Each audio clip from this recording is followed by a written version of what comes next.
Michelle Obama, and she has absolutely no empathy in her heart for Donald Trump when he almost gets shot and his family. How about a word from her to Melania Trump? You're not going to get it.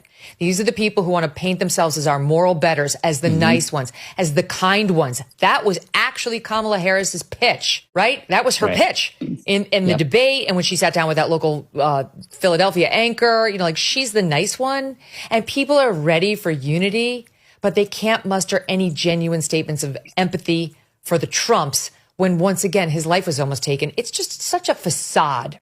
My name is Rosalie Cianelli. I'm 105 years old. My days are numbered, not yours. We can't have another 4 years of this administration. You please vote for President Trump. He's the only one now that can turn this country around. We are in dire need of a new administration. A lot of people are outraged. I have a couple of videos I'm going to show you. There is something going on. When something like this keep happening, and you see Biden, Kamala sending out almost the same statement every single day, it is concerning. Look at what Megyn Kelly said here. She's actually annoyed that people like Michelle Obama would not even send out a message. This came out 1 day ago. A lot of people are not reporting on this. A whistleblower at ABC News is swearing that Kamala campaign colluded with ABC News to reel the debate to her advantage.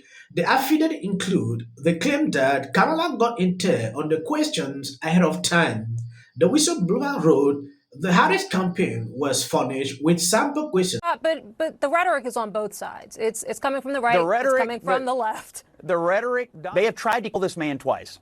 Okay, he got shot in the ear, and this guy was sitting up shop outside of a golf course to try to kill him this weekend. And I know after something like this happens, it's very fashionable to talk about rhetoric on both sides. Donald Trump is the target. Okay, he's the current target, and it's happening, and it's happened again. And honestly, we have to have a conversation about elections. If you lose an election, the country's not going to come to an end, okay? What I want Democrats to do, honestly, is to say, it's okay. Like, if Donald Trump wins, democracy will not end, the Constitution will not end, we're not going to live in a dictatorship, there will not be a bloodbath. All the things they say that are totally fabricated, to me, it would be a good day to stop doing that. If Democrats lose, that the Constitution is not going to go away, democracy is not going to come to an end, there will be no bloodbath, there will be no dictatorship on day one, which they all say all day long on this network and others.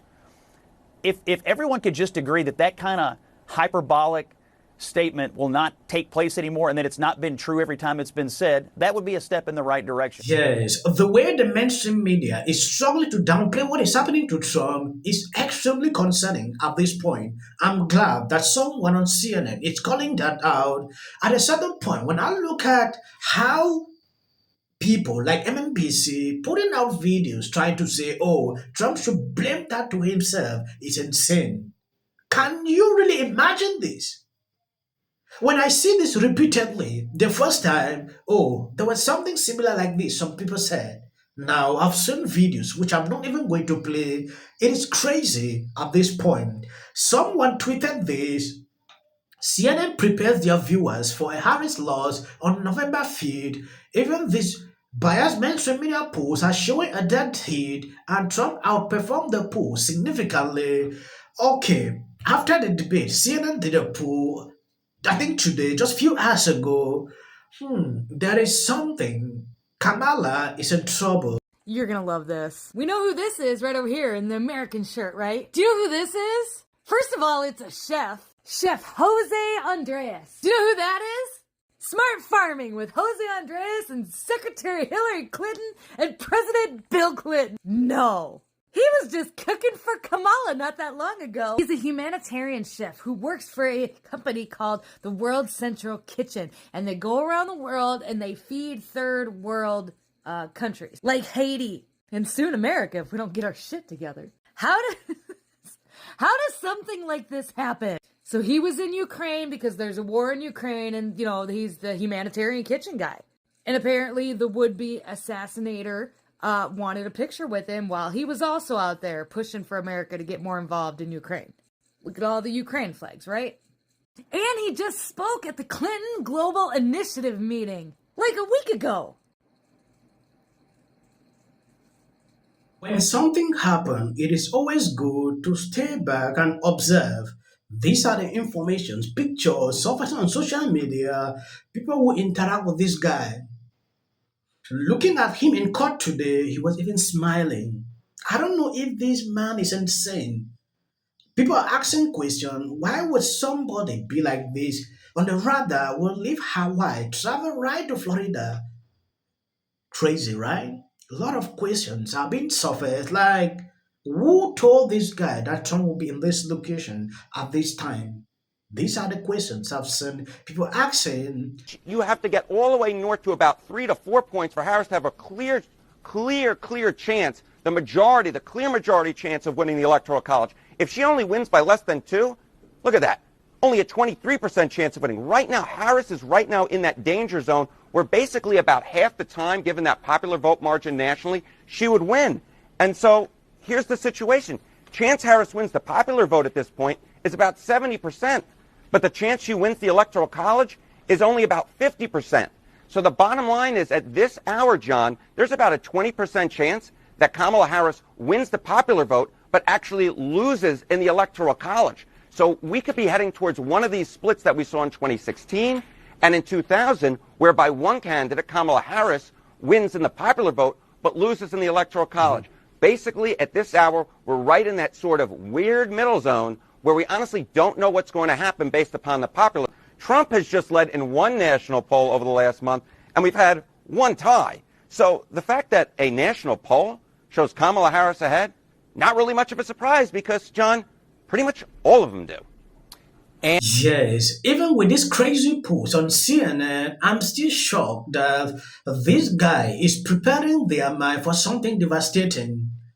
They never saw this coming. They thought after the convention that Kamala would be beating Trump hands down. But from the look of things, if CNN can be saying this, you should know it is bad. Yeah. If I watched this on a different channel, I could have had maybe different impressions. But coming from CNN, it is a clear sign that things are not okay. At a certain point, CNN did a lot of polls. I've been watching them for days now. I understand some people don't watch the mainstream media reason. I actually do that for you, chop off some clips so you can see exactly what is going on. Based on my observations, Trump is leading by a lot. And from what just happened to him, wait for the next post to see exactly what is happening. With that, it was shocking to me that it was 500 yards. And I thought that it was an important thing that they noticed the barrel of a gun through a fence 500 yards away. So in that respect, they were doing their jobs, right, in that respect. But what is so offensive to me, and it is also because they're saying it's very hard to secure a golf club. Golf course when those courses are sometimes on highways and it's very difficult. But that doesn't really matter when it comes to protecting a former president or a future president. I will say this. I am so saddened and disturbed by the fact that political violence is so normalized in this country. The very first time Sonia Hostin is making sense. She's right. Comes out against Trump. I don't care if they write that. It's like 73% said they're voting for Trump. Okay, yeah. Kamala, she went for the handshake. Incredible display of the upward tension that happens when your son is dating a biracial girl and you meet her parents for the first time. They are angry that Kamala was not supposed to greet him. I've seen videos these people are putting out, like, why would she do that? No. Trump has come in the spin room, just so you know. That has happened. Newly reported by NBC News, Vice President Kamala Harris has spoken recently and repeatedly with former Secretary of State Hillary Clinton. She could not do in 4 years. It is insane to think that... You really want Trump to lose this election, right? No, you don't? Really? So that debate was a bunch of BS. Well, my friends, Kamala Harris deserves an Academy Award for gaslighting, deflecting. Of course she didn't. We still have to have a controlled border, a secure border. Who are over 18, please register to vote for something else that's very important coming up. Look at this. She's only up by 15 points. Caught Taylor Swift, as though I have that power. I'm allowed to criticize Taylor Swift. Disconnected from the interests. Well, Trump is now selling Eras Tour knockoff campaign merch. Pop icon Taylor Swift after she endorsed Kamala Harris.